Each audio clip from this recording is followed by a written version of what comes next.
Hello everyone, स्वागत है आप सभी के पसंद यूट्यूब चैनल राय एजुकेशन में 69,000 भर्ती अपडेट और कई प्रमुख अखबारों से आज के मॉर्निंग सेशन में आज के मुख्य मुख्य अखबारों से कई महत्वपूर्ण अपडेट को कवर करेंगे, जिनमें प्रमुखता से बात करेंगे 69,000 भर्ती से जुड़े प्रमुख अपडेट की। कल आप सभी को पता है कि 31,661 के अभ्यर्थियों ने महानिवेदन के लिए SCRT पर निशानगंज कार्यालय पर अपना महानिवेदन प्रस्तुत किया और एक ही शर्त रखी, जब तक काउंसलिंग शेड्यूल और लिस्ट या लेटर कोई अपडेट नहीं मिलती है, जारी होने की बात नहीं प्रमुखता से मिलती है, तब तक हम यहाँ हटेंगे नहीं यहाँ से। लेकिन अधिकारियों का फिर वही जुमला है कि 1 से 2 दिनों में, अब नया जुमला है, 1 से 2 दिनों में आपको देखने को मिल सकता है, जो कि स्टार्ट हो चुका है काउंटडाउन, आज का दिन और कल का दिन। दूसरी इंपॉर्टेंट बात, MRC मुद्दा हो, चाहे आरक्षण मुद्दा हो, चाहे 31,661, 37,339, ये सभी मुद्दे आपस की एकजुटता को तोड़ने वाले हैं। हर बार हर जगह आप सभी एक दूसरे से भिड़ रहे हैं, न कि एकजुटता के साथ सरकार के प्रति अपना विरोध प्रदर्शित कर रहे हैं। अगर इसका जीता जागता एग्जाम्पल लेना है तो आप बीते 1-2 दिनों का जो हुआ है काम, उसी से ले सकते हैं। बिजली विभाग के कर्मचारियों ने, पूर्वांचल विद्युत निगम के कर्मचारियों ने सरकार को घुटने टेकने पर मजबूर कर दिया, सिर्फ और सिर्फ अपनी एकजुटता के कारण। तो ये एकजुटता की शक्ति, आपस में टूटना बहुत आसान होता है, लेकिन जुड़ने में पूरी कमर कसनी पड़ती है, तो ही एकजुटता के साथ सब लोग आगे बढ़ते हैं। और उसमें सरकारें क्या, बड़े बड़े लोग नतमस्तक होते हैं, लेकिन आपस में आप लोग, चाहे कोई मुद्दा हो, आपस में अलगाव अगर दिखाएंगे तो सरकारें अपने मन की तानाशाही जो क्रिया प्रणाली है उसको आगे बढ़ाएंगी।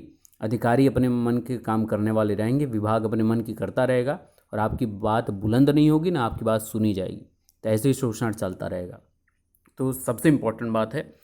और 68,500 भर्ती वाले अभ्यर्थियों का भी ये देखिए, 23 अभ्यर्थियों को आज से ऑनलाइन आवेदन के मौका मिल गया है, लेकिन पुनर्मूल्यांकन में काफ़ी ज़्यादा अभ्यर्थी और भी बचे हैं, वो भी अपनी एकजुटता दिखाएंगे और आवेदन के लिए प्रक्रिया के अंतर्गत उनको भी मौका देने की बात होगी।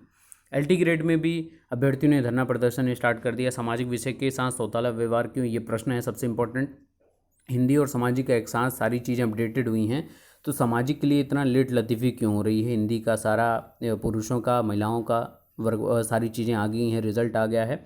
अब काउंसलिंग शेड्यूल को लेकर आगे बात बन रही है और आगे भर्ती प्रक्रिया आगे बढ़ाने की बात हो रही है, लेकिन सामाजिक विषय को लेकर अभी भी प्रश्न चिन्ह है। कोई रिजल्ट की अभी गुंजाइश नहीं देखने को मिल रही है। हालांकि बोला गया था कि UPPSC एग्ज़ाम कंडक्ट होने के बाद कुछ इंपॉर्टेंट अपडेट आपको देखने को मिल सकती है, तो इसके विषय में कुछ इंपॉर्टेंट अपडेट बातचीत करेंगे। तो चलिए वीडियो शुरू करते हैं।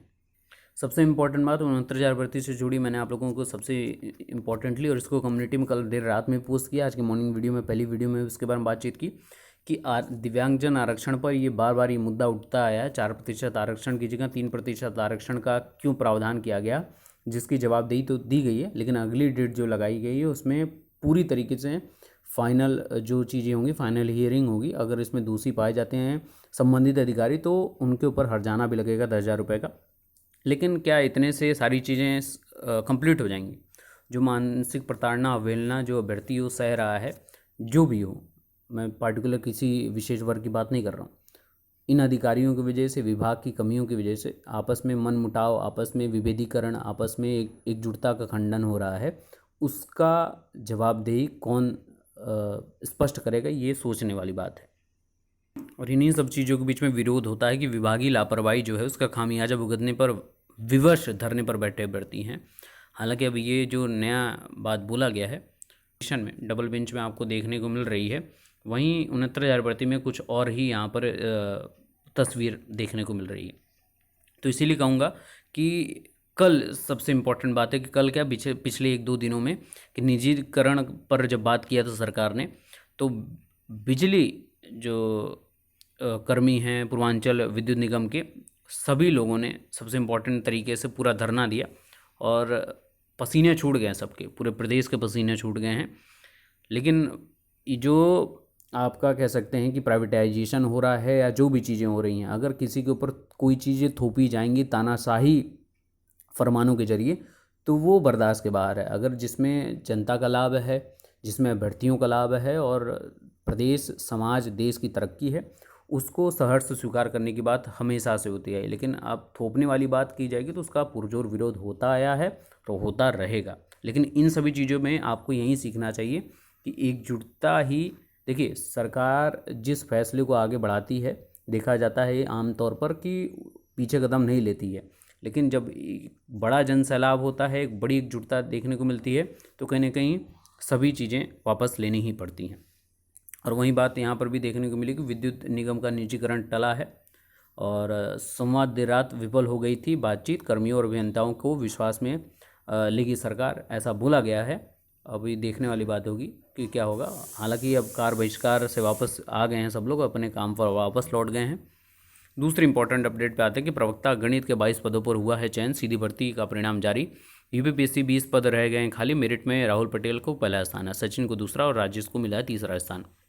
तो यूपीपीएससी ने मंगलवार को उच्च शिक्षा विभाग के तहत राजकीय महाविद्यालयों में प्रवक्ता गणित के 42 पदों पर सीधी भर्ती का अंतिम चयन परिणाम घोषित कर दिया।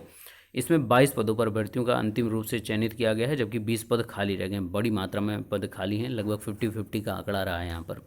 तो सभी चयनितों को बहुत बहुत बधाई। दूसरी इंपॉर्टेंट बात, और ये बड़ी अपडेट है, कि अल्टीग्रेड अभ्यर्थियों ने मांगा सामाजिक विज्ञान का रिजल्ट। कला विषय के अभ्यर्थियों ने ज्वाइनिंग के लिए किया है प्रदर्शन। कला विषय के अभ्यर्थी भी लगातार इस पर जुड़े हुए हैं।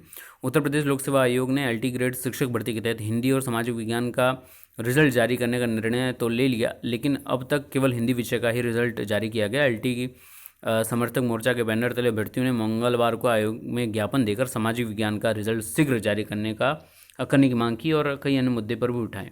वहीं कला विषय के अभ्यर्थियों ने आयोग में प्रदर्शन कर डिग्री को लेकर चल रहे विवाद पर शीघ्र निर्णय लेने की मांग की है, ताकि चयनित अभ्यर्थियों को नियुक्ति मिल सके। अब इसमें देखिए 69,000 भर्ती के जो अभ्यर्थी हैं वो इस बात से सबक हमेशा से लेते हैं कि सरकार के ऊपर जब तक प्रेशर नहीं बनेगा आपके कि आप किस प्रकार से बस जुमलेबाजी, हफ्ते भर में नियुक्ति हो रही, 15 दिनों में हो रही, महीने में हो रही है, 6 महीने में हो रही है, साल भर हो गया, 2 साल धीरे धीरे कंप्लीट हो गया, तो इसमें होगा क्या? जब तक आप प्रेशर क्रिएट नहीं करेंगे, बार बार 31,661 में बढ़ जाएंगे, 37,339 में बढ़ जाएंगे, वर्गवार बढ़ जाएंगे, एमआरसी पे बढ़ जाएंगे, आरक्षण पे बढ़ जाएंगे और तमाम हाई मेरिट पे बढ़ जाएंगे, लो मेरिट पे बढ़ जाएंगे, तो यही होगा।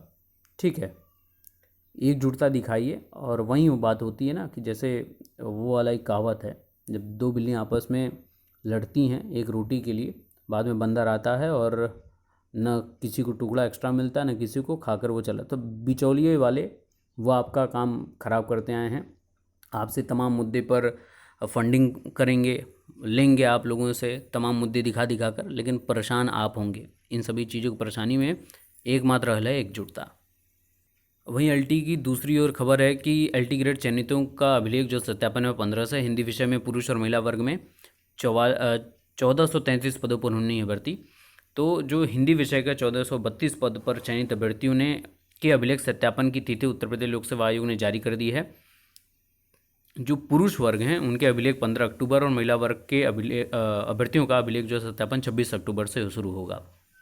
हिंदी विषय में कुल 1433 पदों पर भर्ती होनी है, लेकिन पुरुष वर्ग में एक पद का परिणाम न्यायालय में दाखिल याचिका पर पारित होने वाले अंतिम निर्णय के अधीन रखते हुए रोका गया है। तो आयोग ने 29 सितंबर को पुरुष वर्ग के 696 पदों का परिणाम जारी किया। अब आपके जो अनुक्रमांक हैं आपके, तो उसी अनुरूप जैसे 15 को, 16 को, 19, 20, 21, 22 एवं 23 अक्टूबर को सुबह 10 बजे से दोपहर 1 और दोपहर 2 बजे से शाम 5 बजे तक किया जाएगा। वहीं महिलाओं के लिए आपका ये पूरी डिटेल यूपीपीएससी आयोग की वेबसाइट पर पूरी डिटेल है, तो आप उसको डाउनलोड करके पूरा पढ़ लीजिएगा और अपने जितने भी डॉक्यूमेंट्स हैं सभी चीज़ें, अब डॉक्यूमेंटेशन में आपको प्रॉब्लम ना हो, ये ज़्यादा इंपॉर्टेंट है। और हाँ, जितने अभ्यर्थी चयनित हो रहे हैं उनसे मेरा एक निवेदन है, विनम्र निवेदन है कि आपका टीजीटी में भी इंटरव्यू होगा तो उसको आप त्याग दीजिएगा, क्योंकि अब डॉक्यूमेंटेशन के बाद आपकी नियुक्ति की प्रोसेस होगी, कॉलेज चॉइस की बात आएगी, कॉलेज चॉइस के बाद नियुक्ति की बात आएगी। तो टीजीटी में मत जाइएगा, एक अन्य मित्र को, एक अन्य भाई को, एक अन्य अभ्यर्थी को मौका मिल जाएगा तो कहीं ना कहीं एक सहर्ष अच्छी बात होगी और मैक्सिमम लोगों का चयन हो जाएगा जो इस बेरोजगारी के दलदल से निकलकर बाहर हो सकेंगे। बाकी 68,500 में सफल 23 अभ्यर्थी आज से करेंगे आवेदन। परिषद विद्यालय में 68,500 सहायक अध्यापक भर्ती में पुनर्मूल्यांकन में जो पास 23 अभ्यर्थी हैं उनको पद स्थान के लिए ऑनलाइन आवेदन 7 से 11 अक्टूबर के बीच मांगे गए हैं। बेसिक शिक्षा परिषद के सचिव प्रताप सिंह बघेल के अनुसार सफल अभ्यर्थी आयोग की वेबसाइट जो यूपी बेसिक www.upsdc.gov.in पर नियुक्ति के लिए 7 अक्टूबर से आप अपना आवेदन कर सकते हैं। तो जितने भी पुनर्मूल्यांकन में सफल अभ्यर्थी हैं जो 23 पहली बार में हुए थे उनके लिए अच्छी बात है। बाकी जो रिमेनिंग अभ्यर्थी हैं वो अपनी बात लगातार आयोग पर रखें एकजुटता के साथ, उसका भी जल्द से जल्द आपको निराकरण देखने को मिलेगा।